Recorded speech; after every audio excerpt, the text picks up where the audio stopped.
दक्षिणे लक्ष्मणो यस्य वामे च जनकात्मजा पुरतो मारुतिर्यस्य तं वंदे रघुनंदनम।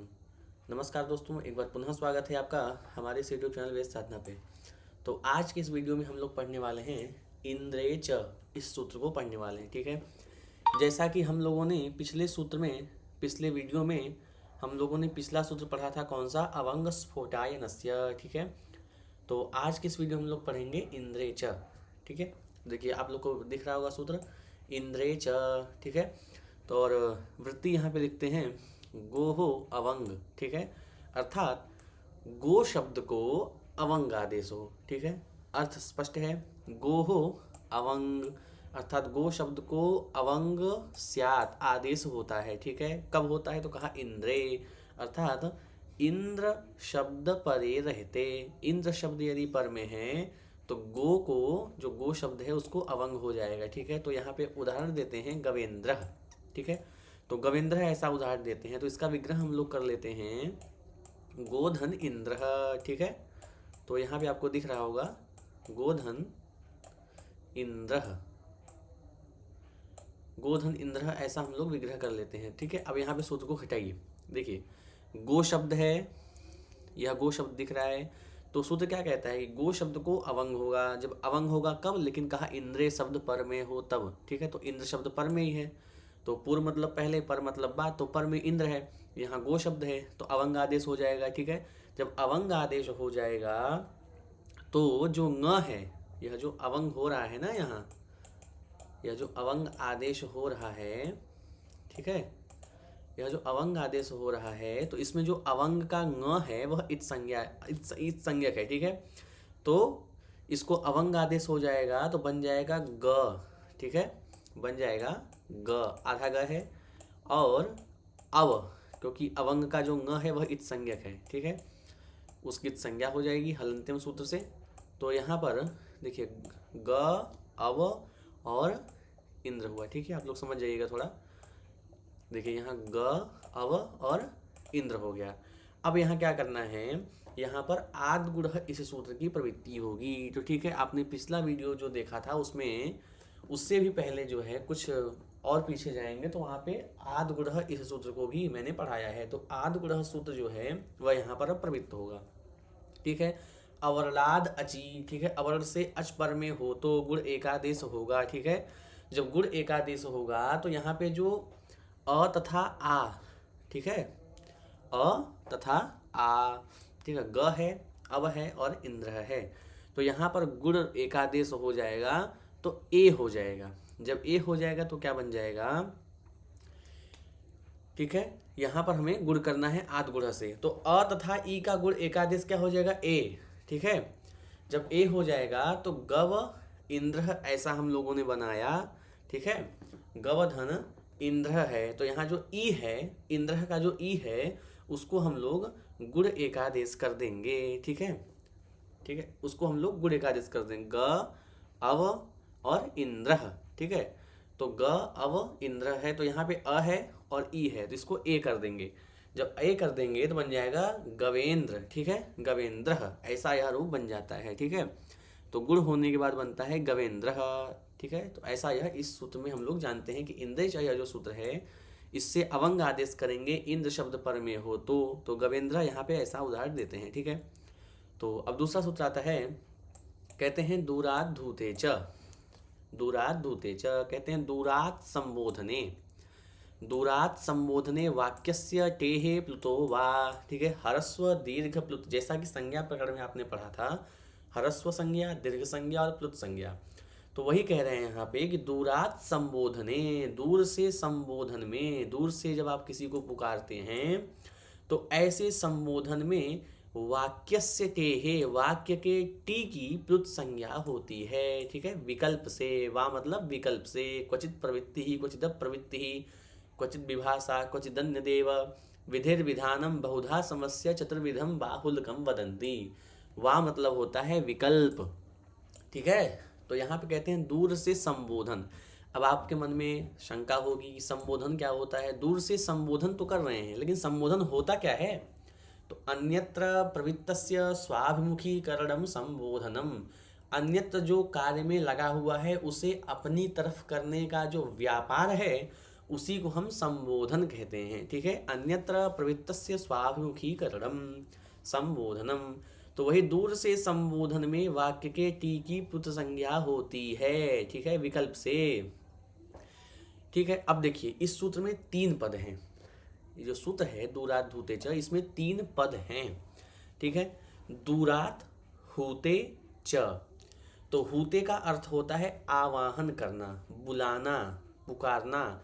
और किसी स्थान विशेष से जब हम क्या करते हैं, संबोधित किया गया व्यक्ति, जब हम किसी स्थान से किसी व्यक्ति को संबोधित कर रहे हैं और संबोधित किया गया व्यक्ति सुन नहीं पाता, तो जिसको बुलाने के लिए हम क्या करते हैं, अपेक्षाकृत अधिक प्रयत्न की आवश्यकता हो, उसे यहाँ पर दूर कहा गया है। ठीक है, दूर किसे कहते हैं, वही कह रहे हैं कि जहाँ पे अपेक्षाकृत अधिक प्रयत्न की आवश्यकता हो उसे यहाँ पर दूर कहा गया है। ठीक है, इसी सूत्र में वाक्य के टी की प्लुत संज्ञा की जाती है। अतः यह जो अचोन्त्यादिति सूत्र आपने पहले पढ़ा था, जिसमें आकृति गणोयम इत्यादि, मनीषा मार्तंड इत्यादि प्रयोग बने थे, तो वही जो अचोन्त्यादिति सूत्र है।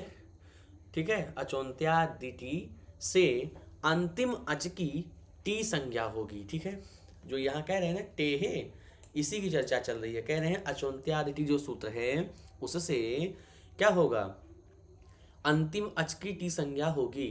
तो तदनंतर टी को विकल्प से प्लुत संज्ञा होगी। जो टी है ना उसको प्लुत संज्ञा होगी। वही कह रहे हैं टे है प्लुतोवा। ठीक है, टे की जो है टी की विकल्प से प्लुत संज्ञा होगी। यह प्लुत संज्ञा वही होगी जहां दूर से आवाहन करने में वाक्य का अंतिम पद संबोधन युक्त होगा।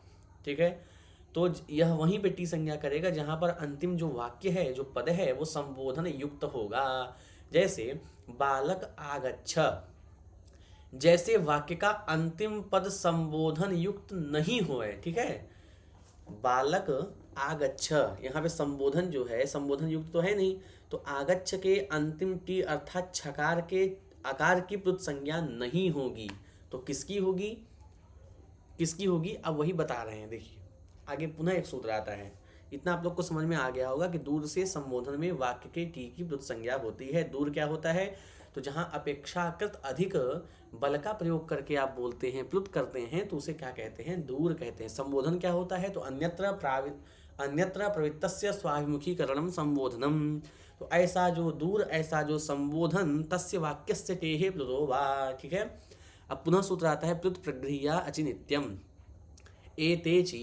एते अचि प्रकृत्या स्युः आगच्छ कृष्णा अत्र गौश्चरति। देखिए यहाँ प्लुत हो गया ना, 3 जो है लिखा है, इसका मतलब क्या है, प्लुत।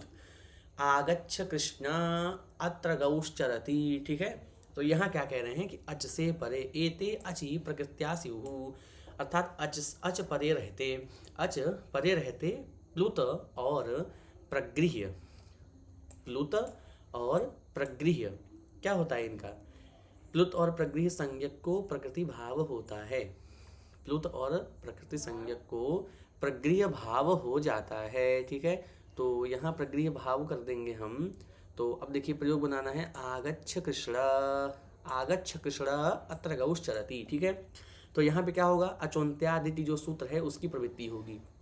उससे क्या होगा, र के अ की टी संज्ञा हो जाएगी। जो कृष्ण है उसके र जो है, जो कृष्ण का र है, उस र की अ की टी संज्ञा हो गई। और दूरात धूते च से, दूर से पुकारने वाले इस वाक्य के टी को विकल्प से प्लुत हो जाएगा। ठीक है, जब विकल्प से प्लुत हो जाएगा, क्योंकि इसमें जो है दूर से ही बुला रहे हैं ना, आगच्छ कृष्ण अत्र गौश्चरति, अर्थात कृष्ण यहाँ आओ, जो है गौ यहाँ जो है चल रही हैं, तो ऐसा यह बुलाते हैं, तो यह प्लुत हो गया।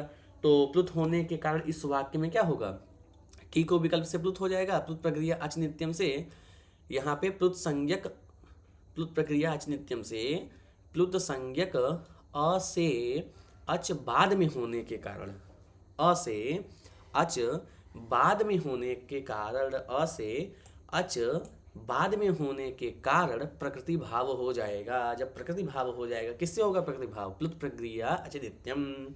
जब प्रकृति भाव हो जाएगा तो बन जाएगा आगच्छ कृष्ण अत्र गौश्चरति। ठीक है, तो इस प्रकार यह प्रयोग बनेगा। यहाँ पे विशेष क्या ध्यान रखने योग्य है, ठीक है, तो उसको बताते हैं। देखिए, तो देखिए इको सवर्णे शाकल्यस्य ह्रस्वश्च 127 संख्या सूत्र है, ठीक है। यह जो है संख्या है सूत्र का, इको सवर्णे शाकल्यस्य ह्रस्वश्च।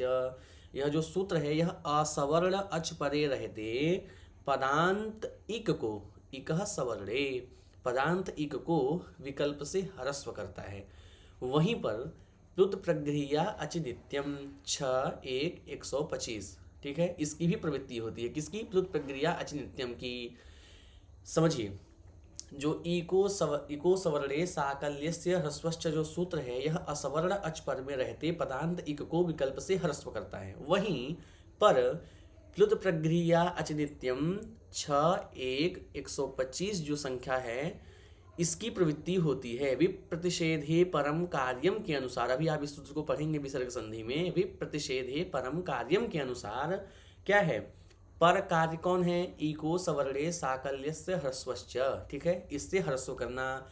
और विप्रतिषेध नियम से संबोधन द्विवचनांत, विप्रतिषेध नियम से संबोधन द्विवचनांत हरि आगच्छ जैसे स्थलों में भी असवर्ण अच परे रहते पदांत इक को विकल्प से ह्रस्व हो जाता है, ठीक है। इसे स्पष्ट करने के लिए प्लुत प्रगृह्या अच नित्यम में नित्य ग्रहण किया गया। समझिए, यहाँ पर नित्यम इस पद के ऊपर विचार किया गया, ठीक है। तो जैसा कि अभी पीछे मैंने बताया, तो क्या कह रहे हैं कि यहाँ पर जो है हरि आगच्छ जैसे स्थलों में भी असवर्ण अच परे रहते पदांत इक को विकल्प हो जाता अगर नित्यम पद नहीं रखते तो इसीलिए यहाँ पे नित्यम पद रख रहे हैं कि प्लुत प्रगृह्या अच नित्यम में नित्य ग्रहण किया गया, इसलिए क्योंकि आगच्छ, हरि आगच्छ जैसे स्थलों पर जो है क्या हो, असवर्ण अच परे रहते पदांत इक को विकल्प से ह्रस्व हो जा